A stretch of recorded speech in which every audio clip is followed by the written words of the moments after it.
législatives et municipales dès l'entame de ce journal. Centre hospitalier universitaire, le personnel malade de colère. Le CHU a tourné au ralenti en raison d'un mouvement de grève initié par ses employés. Les précisions dans ce 19h50. Une tragique histoire, 2 corps d'enfants repêchés des eaux, une dizaine de pêcheurs en colère.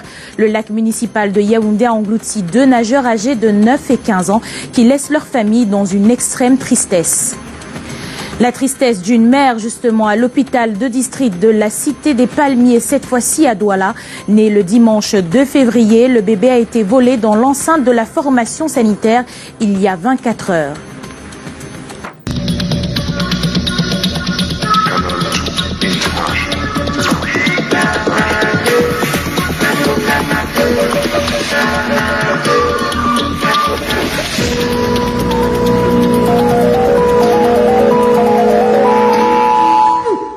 Bonsoir et bienvenue à tous. La coalition gagnante, SDF, ANDP, PCRN, UPC dite des fidèles, s'insurge contre la fraude par la voix de Jean-Robert Wafo, tête de liste au municipal à Douala 2. Dans un communiqué de presse, elle fait savoir que les chefs de quartier ont reçu l'ordre du RDPC de recenser les électeurs pour le double scrutin avec proposition de rétribution pour un vote en faveur du Parti des Flammes.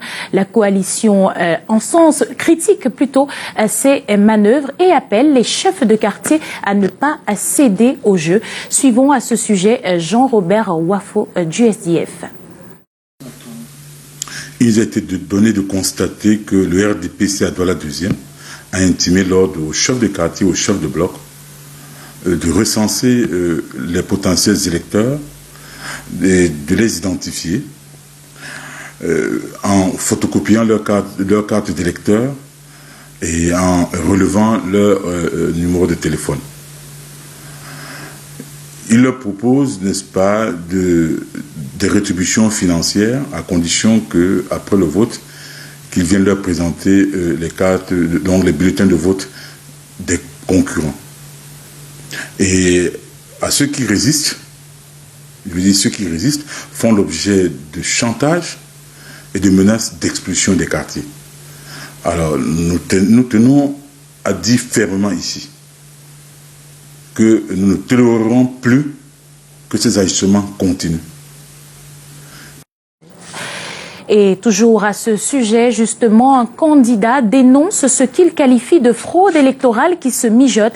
Bandakani, président du nouveau mouvement populaire et candidat au municipal, l'a fait savoir à l'occasion d'une conférence de presse cet après-midi à Douala. Monique Naoussi-Fosso et Henri Chinda pour les précisions dans cet élément.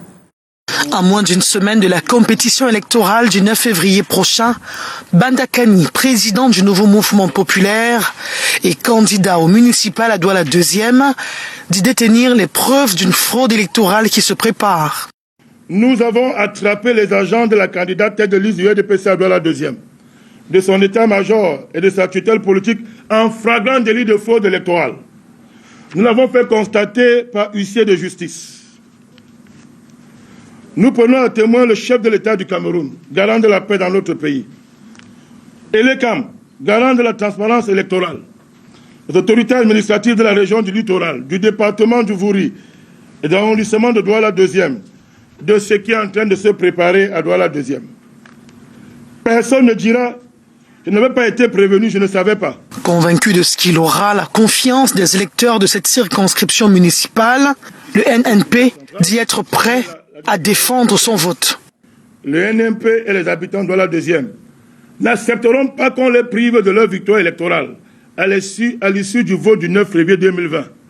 Bandakani promet une mairie du XXIe siècle qui se traduira par un choc de mentalité, choc civique, choc culturel, une philosophie qu'il appelle néo-humanisme municipal. Le RDPC continue sereinement sa campagne pendant ce temps, alors que la candidate PCRN Vouri-Est aussi a dénoncé il y a plus de 24 heures la tentative de fraude. Le RDPC, par la voix de son candidat au municipal à Douala, à 5e, Richard Fungu, parle de peur et diversion pour l'UPC. Il est question de protéger dès à présent les voix. Junior Ossin et Marius Kossou pour les précisions.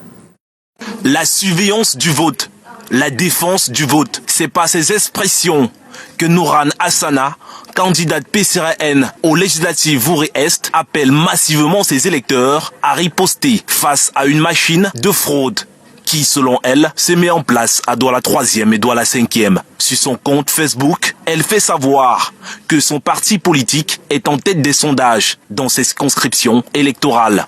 On a eu pas mal de personnes qui sont venues nous dire en inbox justement et en off que voilà, il y a des choses qui se préparent et tout. Mais nous ne pouvons pas citer des gens ici, on peut accuser personne. C'est des gens qui nous ont approchés, qui disent être proches de là où ça se passe. Dans le camp du RDPC, cette sortie est tout simplement considérée comme une fuite en avant. Au lieu de vouloir créer un buzz, il faut travailler. Et ce n'est pas facile de tricher parce qu'elle est calme et regardant et tout le monde est là. On permet même à la population de venir suivre le décompte. C'est public. Donc on va tricher quoi? Pour faire quoi? Cependant, de nombreuses mesures sont prises par certains partis politiques en compétition comme l'UPC pour protéger le vote de ses électeurs. Nous allons encadrer le vote par les dispositions légales qui sont prévues. Nous aurons les scrutateurs dans tous les bureaux de vote et nous aurons des représentants au niveau communal de manière à ce que les votes de l'UPC ne soient pas volés. La bataille qui s'annonce dure à Douala 3e et Douala 5e est savamment préparée par les différents candidats, chacun conscient des enjeux de ces élections législatives et municipales du 9 février à venir. Intéressons-nous également aux à côté de cette campagne. Un enfant de près de 3 ans a eu la vie sauve grâce aux populations de la ville de Souza et au secours des candidats du MPCN en campagne dans cette localité du pays située dans le département du Mungo, région du littoral. Un acte qui a eu le don de mettre à jour la bonté de cœur du plus jeune candidat à la députation de ce double scrutin du 9 février. Marc Chouamot pour les détails. Ceci n'est pas un acte de vandalisme, loin de là, mais plutôt une action salvatrice. Ces hommes armés de marteaux et de haches détruisent ce bloc toilette, question de sauver la vie d'un enfant âgé de 3 ans, malheureusement tombé au fond de cette fosse septique. La scène se déroule à Souza, dans le département du Mungo. Près de 30 minutes plus tard, le jeune garçon est extirpé à la grande satisfaction de la famille et des populations de Souza.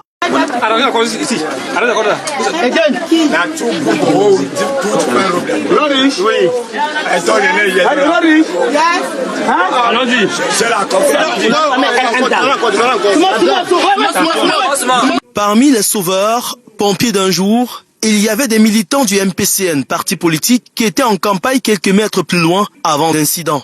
Patrice Kaji, plus jeune candidat en cours pour les législatives, et les autres militants du parti ne se sont pas posés de questions à l'écoute du drame qui se profilait à l'horizon. J'étais en pleine campagne et puis j'ai appris qu'il y a un enfant qui est tombé dans les toilettes. Et du coup j'ai décidé d'interrompre la campagne parce que je suis très sensible. Je suis allé toucher du doigt la réalité de ce triste événement. Et Dieu merci, avec le concours des populations, parce que vous savez que Souza est très éloigné, un peu éloigné de Douala, on n'a pas eu la possibilité d'avoir les sapeurs-pompiers, donc la population s'est mobilisée, on a pu extirper l'enfant de ses toilettes. Emmené rapidement à l'hôpital après avoir été extirpé des toilettes, l'enfant de 3 ans a bénéficié des soins payés par Patrice Kaji. Ce dernier a décidé de prendre son temps avant de reprendre sa campagne où il avait arrêté. Question de s'assurer d'abord du bon pronostic vital de l'infortuné. À Banganté, 4 personnes sont aux arrêts. 3 hommes et une femme interpellés au niveau de la gare routière. Il est reproché à ces derniers la détention de tracts pro-boycott et campagne de boycott des élections. Ils sont actuellement au commissariat pour exploitation avant d'être déférés au parquet. Candidat RDPC au municipal à Douala 2 et législative à Vouri Sud. Après des campagnes de proximité menées jusqu'ici par l'équipe de ce parti, les différents candidats ont tenu un meeting la nuit dernière dans le quartier Bopi. Il était à la fois question de célébrer les réalisations de la dernière mandature et se projeter vers l'avenir. Henri Chinda et Monique Naoussi-Fosso pour les précisions. Rencontre stratégique quotidienne entre candidats RDPC au municipal et législatif de Douala 2 et de Vouri Sud. Après une heure de mise au point, cap sur Mbop, le meeting qui se déroule sur la voie en pavé, aménagée par l'exécutif sortant, rassemble à la fois les militants de Ngonsoa et celles de Mbop. Maître Denis Fampou en course pour les municipales d'y maintenir sa passion, celle de poursuivre la transformation de Douala 2e pour une cité moderne. Mbopingonsoa est petit Paris. Vous voyez les immeubles. Des immeubles qui coûtent déjà en 2 jours. C'était un rêve il y a de cela 10 ans. Aujourd'hui, les maisons, les chambres que vous louez à 5 000 francs, vous les louez maintenant à 20 000 francs. C'est ça la richesse. Emmanuel Pongo, également fils du terroir et candidat aux législatives, promet de défendre des lois au Parlement pour le bien-être des populations. Non, faites confiance à ceux dont on voit tous les jours, à ceux dont on voit matin, midi et soir, ceux qui sont avec vous, ceux qui vous écoutent, ceux qui sont disponibles. Jean-Stéphane Biatia, président de la commission communale de la campagne RDPC à Douala 2e, et Edouard Ibada-Eba, président départemental de la campagne RDPC aux législatives, saluent tous l'engagement des militants. Ce qu'il nous reste à faire maintenant, c'est sensibiliser les autres, parler aux autres, parler aux voisins, parce que le vote, ce n'est pas seulement pour nous-mêmes, il faut appeler les autres pour qu'ils viennent voter, qu'ils suivent la vérité, qu'ils regardent, qui n'écoutent pas les mensonges. En ce qui concerne les législatives, il est question de donner au président de la République, au Premier ministre, à l'ensemble du gouvernement, une majorité forte à l'Assemblée pour pouvoir voter des lois. Les militants promettent une large victoire car les œuvres de leurs candidats sont plus retentissantes que les promesses incertaines des autres candidats. Et vous parlez de promesses, Monique Naoussi-Fosso, dans la suite de l'actualité autour des législatives et municipales. On parle avec vous, Alain Gissin-Kanga, de ces partis qui font la part belle à la jeunesse. Bonsoir Aimé Catherine Moukouri, bonsoir à tous. Les élections, c'est aussi une affaire de jeunes. Et la jeunesse, on en parle à 8 jours de la célébration de la fête relative. Il convient donc de discuter des projets sociaux, des candidats, pour voir ce qu'ils prévoient pour les jeunes. Janice Kamga, Michel Foucault. Le fer de lance de la nation au cœur des préoccupations des candidats aux municipales et législatives 2020. Dans leur projet de société, les jeunes qui représentent plus de la moitié de la population camerounaise se taillent la part du lion. L'alliance PCRN-CRAC promeut la loi emploi-éducation. Nous avons une proposition de loi dont les mesures prévoient donc faciliter l'intégration des jeunes dans la fonction publique, notamment en diminuant le nombre de pièces constitutives de dossiers. Nous voulons réduire le nombre d'écoliers dans les salles de classe à 40. Il est de bon ton que ceux qui ont déjà 18 ans puissent avoir l'âge de voter. Les 18 ans sont dans pratiquement 45% de la population, mais n'ont pas le droit de voter ni de choisir leur maire. Au SDF, l'urgence est à la protection d'une jeunesse en proie aux drogues et à la délinquance à travers 3 lois, respectivement sur la protection des orphelins de moins de 10 ans, sur les violences en milieu scolaire et sur les manifestations publiques. À rendre la scolarité gratuite et obligatoire jusqu'à 16 ans. Il faut des cadres où on peut réunir tous ces jeunes pour des manifestations. Donc il faut des terrains municipaux. Il faut des piscines, des endroits où les jeunes peuvent faire du sport, où ils peuvent faire des fêtes. Le PRP, quant à lui, mise sur la culture et le sport. La maison du parti RDPC de Kolondongo, c'est en fait la salle des fêtes de la mairie. Nous allons rétablir cela. Le site qui abrite la prison centrale de Kondengui est en train de vouloir être délocalisé par l'État. Nous allons accélérer cette délocalisation pour permettre à ce que ce site soit un centre de loisirs sportifs. En gros, presque tous les candidats basent leur plan d'action sur l'éducation, les infrastructures et l'emploi jeune, des mesures qui visent en somme à les éloigner de nombreuses stars et assurer leur participation accrue et active à la sphère politique. Et à mi-parcours de la campagne électorale du double scrutin législatif et municipal, les candidats sont sur le terrain pour séduire l'électorat. Le porte-à-porte est la stratégie la plus prisée. Depuis plus d'une semaine, ils sont sur le terrain, un terrain miné par des candidats en quête de soutien. Et pour la dernière ligne droite, de nombreux plans sont en cours d'élaboration. Brand Kamga et Francis Ngepna ont rencontré plusieurs candidats, certains sur le terrain. Reportage. De milliers de candidats, un seul objectif, devenir conseiller municipal ou député. Peu importe le parti, la stratégie a été presque la même pendant la première semaine de campagne, après les meetings de lancement. Des actions de proximité, d'abord de quartier en quartier, de village en village, se faisant connaître leur projet. Il est important que nous fassions de la proximité pour aller toucher l'électeur là où le lecteur se trouve. À mi-parcours de l'opération séduction, les fruits semblent visibles chez certains. Nous sommes allés toucher les réalités des bas-fonds de notre société des doigts. Et puis dans cette caravane, nous avions eu l'honneur d'être accompagnés par le président national du PADEC. Voici venue la dernière ligne droite. Et pour la suite, à chacun son astuce pour convaincre ou passer. La campagne va descendre à Makenene, dans le Mbamenoubou, toute la journée de demain pour soutenir notre liste qui est conduite là-bas par le camarade Polycarpe Yetchom. Pendant que je fais escale ici, nous menons une grande caravane dans toute la ville. Je les booste, je les accompagne pour dire aux populations, écoutez, le PCRN est là parce que le changement, il doit commencer à la capitale, justement. La répétition est la mère des chances. Il faut repartir vers l'électeur pour lui dire, il a un vote, un choix à faire, c'est important qu'il fasse le bon choix. Caravane, porte-à-porte et meeting géant de clôture de campagne, tout s'arrête samedi à 23h59. Le dimanche 9 février, le jour dit, chaque candidat récoltera ce qu'il aura semé pendant des mois ou des années et engraissé durant ces 2 dernières semaines.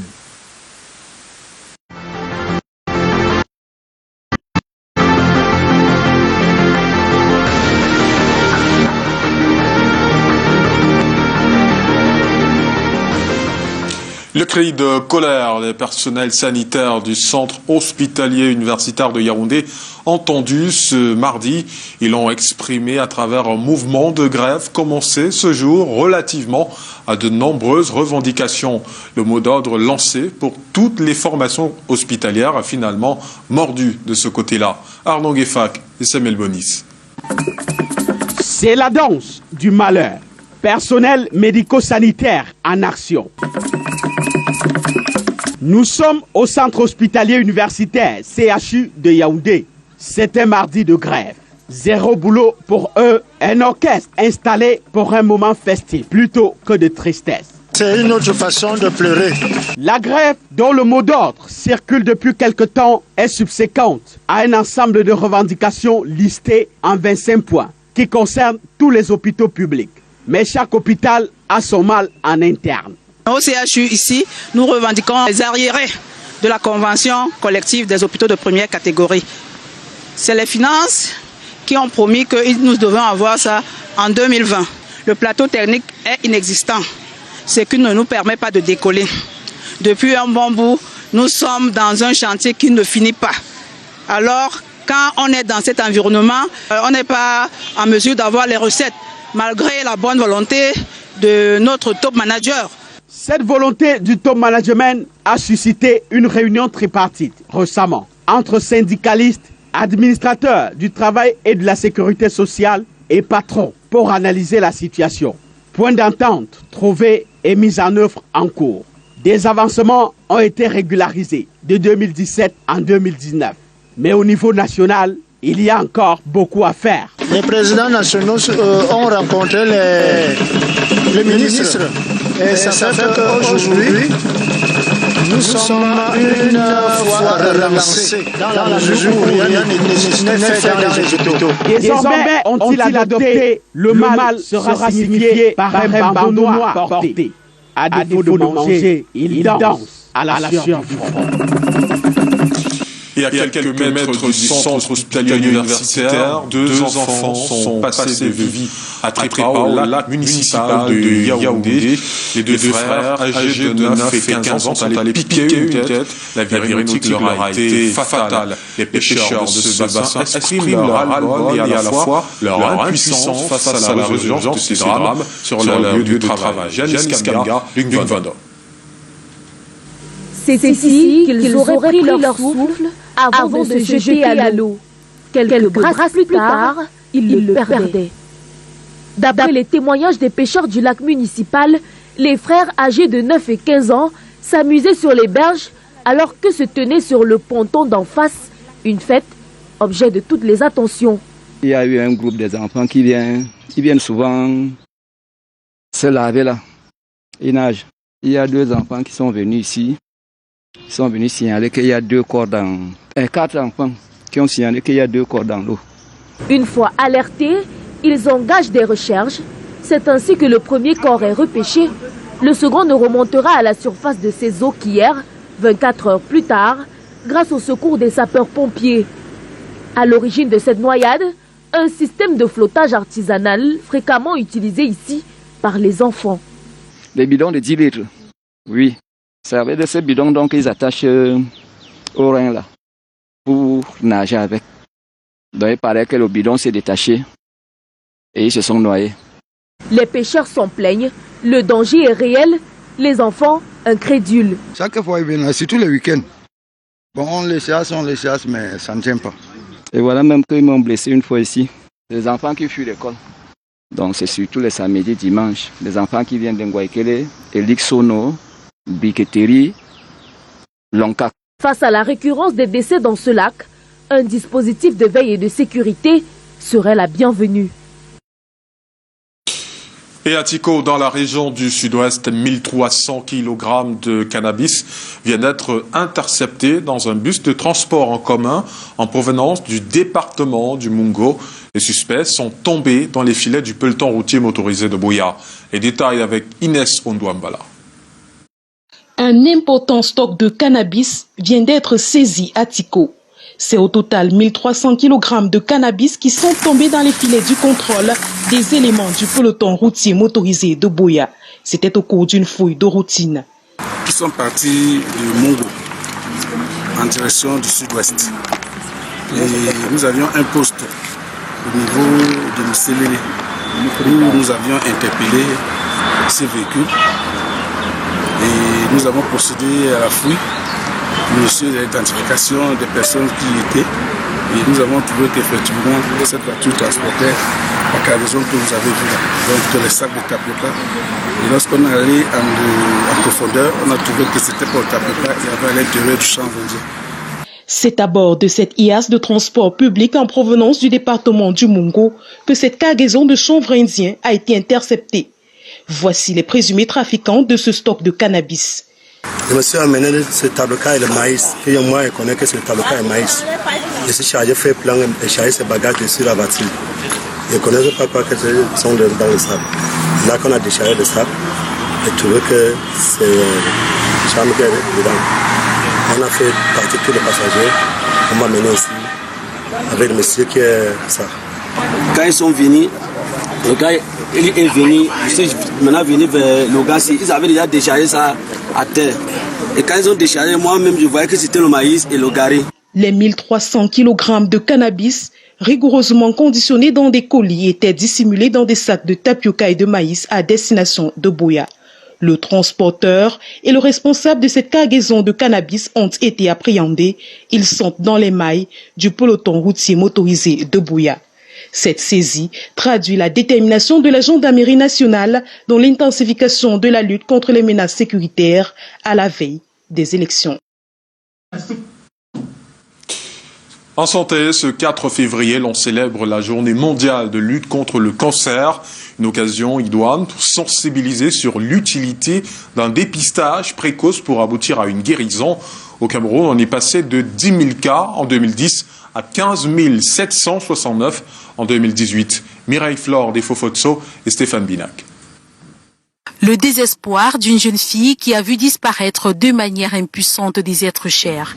Gabi a perdu sa mère et sa sœur cadette, décédées toutes des suites du cancer du col de l'utérus. Commencé par le début de la maladie de ma mère qui décède en 2008, étant donné qu'elle est tombée malade en 2004. Maintenant, le côté de ma petite sœur en 2016, décembre 2016. Durant son accouchement, j'étais présente et au lieu que ce soit les spécialistes qui le font accoucher, c'était des stagiaires. Et la stagiaire, je ne sais pas vraiment, elle a crié après l'accouchement. Apparemment, quelque chose est resté dans son ventre qu'elle n'a pas pu nettoyer. 6 mois plus tard, ma petite soeur commence à crier le mal de ventre. Elle dit qu'elle a mal au ventre. Nous sommes allés à l'hôpital. C'est bien après qu'on me fait comprendre qu'elle souffre d'un cancer de l'utérus au niveau des trompes. Dans le monde, le cancer gagne du terrain, tout comme au Cameroun, où le nombre de nouveaux cas a augmenté entre 2010 et 2015, passant de 10 000 à 15 769 malades. Les plus fréquents sont les cancers du sein, suivis de celui du col de l'utérus, de la prostate et du foie. Mon père a décédé du cancer de la prostate. Il a perdu en 2017, en novembre 2017. Donc jusqu'à aujourd'hui, je lutte pour la cause. La mienne, ma maman qui était décédée suite du cancer du sein. Ça l'avait tellement menacé au point où on a coupé son sein. Une maladie qui continue d'endeuiller les familles camerounaises. D'après les médecins, on peut venir à bout des cancers. Le plus souvent, des personnes arrivent à l'hôpital tardivement. On retrouve tout de même au sein de la population quelques personnes qui ont survécu à leur cancer, d'autres qui ont vécu pendant de longues années avec la maladie. Il y a mon petit frère qui me suit direct, a eu le cancer de tronc. On a vite dépisté, on a raclé et aujourd'hui il est bien. Les facteurs de risque du cancer sont connus et peuvent être évités. Il y a aussi les laits de toilette, les produits que les femmes utilisent pour les décapas, pour le ginseng, ça donne aussi le cancer de peau. Le 4 février est une journée de lutte contre les cancers. Il est question pour les Nations Unies de faire prendre conscience de l'utilité d'un dépistage précoce qui permet de venir à bout des cancers.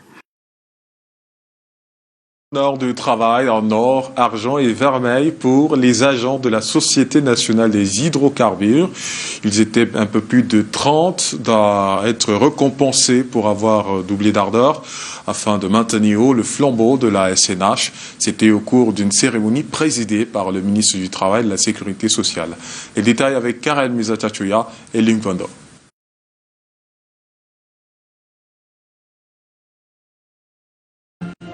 En ce 31 janvier, la Société nationale des hydrocarbures récompense les agents qui lui permettent de se distinguer comme la première entreprise d'Afrique centrale. Le travail de ces hommes et femmes a notamment permis de relever de 469% la production de gaz naturel de 2017 à 2019 et de générer d'importantes recettes pour l'État. Les recettes générées par les ventes de la quote-part de la production d'hydrocarbures, gaz et pétrole revenant à l'État ont permis de transférer au Trésor public un peu plus de 1200 milliards de francs CFA entre 2017 et 2019. La récompense du travail bien fait. 22 médailles d'honneur du travail en argent, 17 en vermeil et 3 en or sont accrochés à la poitrine des agents méritants par le ministre du Travail et de la Sécurité sociale. J'ai un sentiment de fierté par rapport au nombre des années de service. Alors une telle distinction ne peut que vous donner envie de plus d'ardeur au travail. Je remercie toute ma hiérarchie, particulièrement monsieur l'administrateur directeur général, Adolphe Moudiki. Il est clair qu'à la SNH, le mérite n'échappe pas au regard de l'administrateur directeur général, un homme pétri d'expérience qui sert la nation avec engagement et patriotisme. Un exemple à suivre De l'avis du ministre Grégoire Ouna. Monsieur le ministre, administrateur, directeur général, comment ne pas ici vous rendre véritablement un vibrant hommage? Vous qui avez, tout au long de votre longue et riche carrière, su montrer l'exemple d'un vrai serviteur de l'État.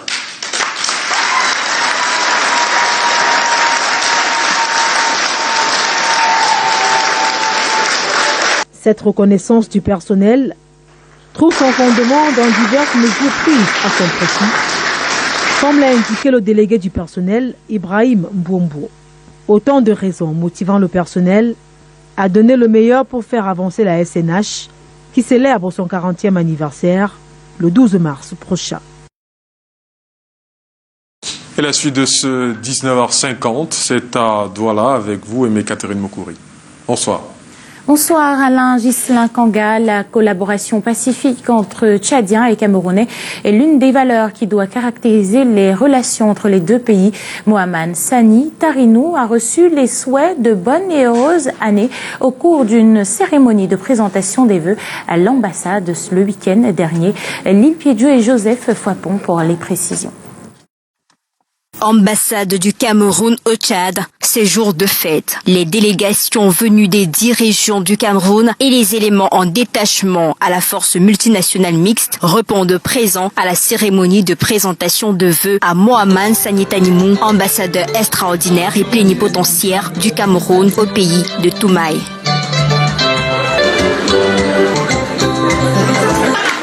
Depuis son arrivée à la tête de cette chancellerie en mars 2018, Mohamed Sani Tarinou milite pour la diplomatie sociale. Du Cameroun au Tchad a su relever les défis majeurs qui interpellent notre diplomatie, défis que vous avez clairement exprimés lors de votre première rencontre avec la communauté camerounaise en mars 2018 au Hilton Hotel de N'Djamena. Pour cette nouvelle année 2020, l'ambassadeur fixe le cap. Au cours de l'année 2020, nous aurons amené à terme plusieurs projets dont les plus significatifs sont l'organisation du bureau de la COCAT, la densification des relations tous azimuts entre le Tchad et le Cameroun, la finalisation du projet d'acquisition d'un terrain devant servir à la construction d'un complexe diplomatique pour le Cameroun en N'Djamena. À vous, chers compatriotes, ici présents, tous secteurs d'activité confondus, je vous exhorte à la cohabitation pacifique avec le pays hôte et à respecter les règles qui le gouvernent. La cohabitation pacifique entre Tchadiens et Camerounais et l'esprit de patriotisme sont des valeurs qui doivent caractériser les relations entre les deux communautés. Et dans la page des sports de ce journal, Emmanuel Nganou-Djoumessi prend le pouls du chantier de la traversée urbaine de Bafoussam.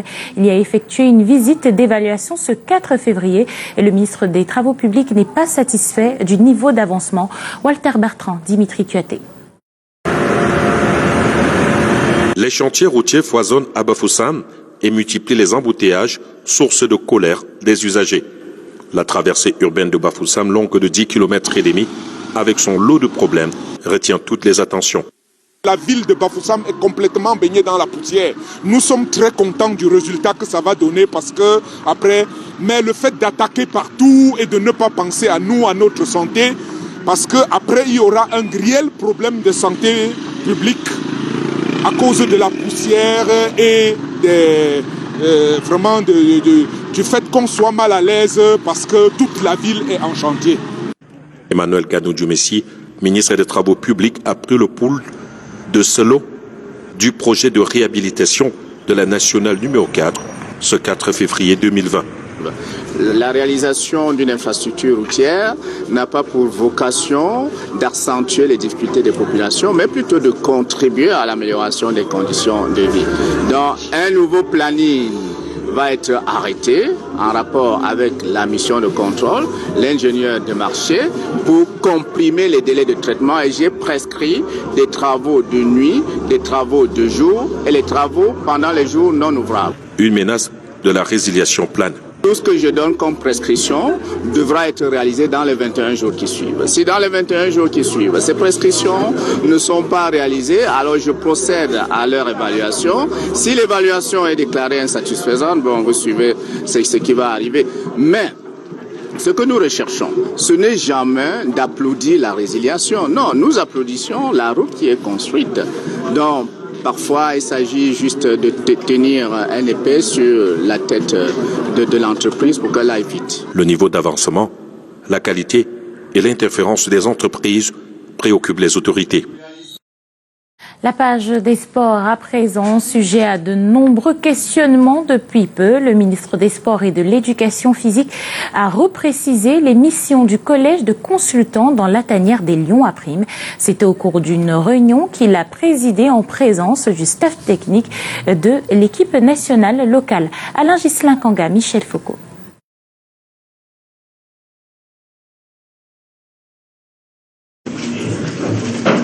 Le staff technique des Lions indomptables à Primes cheminera désormais avec un collège de consultants pendant la préparation du championnat d'Afrique des Nations 2020.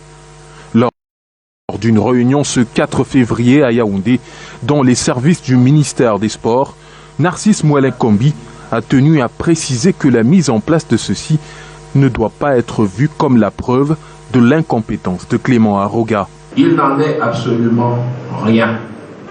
Ce staff technique conduit par M. Clément Aroga reste et demeure responsable de l'encadrement technique de l'équipe après.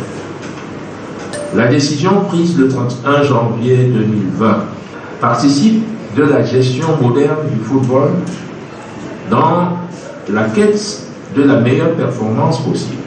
Le collège des consultants supervisé par Gouya Ikwam, ancien sélectionneur adjoint des Lions indomptables Fagnon, intervient dans des domaines précis. Veiller à la mise en application d'une approche scientifique et rationnelle des critères de sélection, des méthodes d'entraînement et de préparation de la sélection nationale à Primes pour le champ total Cameroun 2020. Ils seront également chargés de faire des propositions en vue de l'amélioration de la qualité des performances de la sélection nationale locale. Nous ne sommes pas là pour perturber, nous sommes là, je peux vous dire, pour une mission de veille, je pèse mes mots, stratégique, je pèse mes mots, pour que le staff technique et les joueurs portent le Cameroun vers la victoire. Donc il n'y aura pas de confusion. Yves Clément Aroga va entamer le 4e regroupement avec les 30 joueurs convoqués. Nous le disions au titre de ce journal, c'est une jeune maman en détresse qui pleure la disparition de son bébé. Thérèse Singa aura à peine chéri son enfant qui lui est arraché entre les bras dans des circonstances confuses. La jeune maman de 19 ans est sous le choc, rendue à l'hôpital de la Cité des Palmiers ce matin. L'on comprendra difficilement. Les précisions, c'est avec Yvonne Katingen et Stéphane Vinac. Qui a volé le bébé de Thérèse Singa? La question est sur toutes les lèvres ce matin à l'hôpital de district de la Cité des Palmiers. La jeune maman de 19 ans s'était rendue la veille pour un rendez-vous médical. C'est une jeune compatriote de 19 ans qui accouche ici à l'hôpital il y a 9 jours. L'accouchement se déroule normalement, les suites de couche immédiate sans aucune complication. Et donc, elle est libérée avec son bébé et rendez-vous lui est donné pour... La nuit de lundi à mardi aura été tumultueuse pour la jeune maman qui a eu de la peine à quitter cette institution hospitalière. Elle est arrivée le matin, son bébé entre les bras, retournée à la maison sans ce bébé, les mains vides, le cœur meurtri, une véritable épreuve. Selon les témoignages, les circonstances de la disparition de ce bébé restent floues et incompréhensibles. Une inconnue qui parvient à utiliser les techniques propres à la mafia pour lui voler ce qu'elle avait de plus cher. Bien que l'hôpital compatisse, l'on s'interroge tout de même sur cette situation. Ce énième vol de bébé, Cameroun. aux environs de 13 heures, tout le monde est surpris parce qu'elle pousse un cri, j'ai perdu, on a volé mon bébé.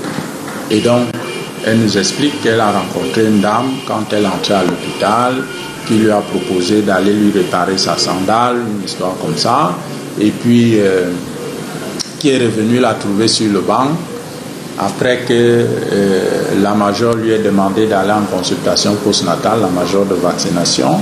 Mais elle est revenue d'abord s'asseoir avec des amis qu'elle avait reconnus là. Elle s'est mise à causer avec ses amis. La dame est revenue la trouver. Et la dame lui a proposé d'aller chercher à manger. Elle a donné le bébé à la dame et elle est allée chercher à manger. C'est l'histoire qu'elle raconte elle-même. On ne sait pas quand elle est sortie de l'hôpital.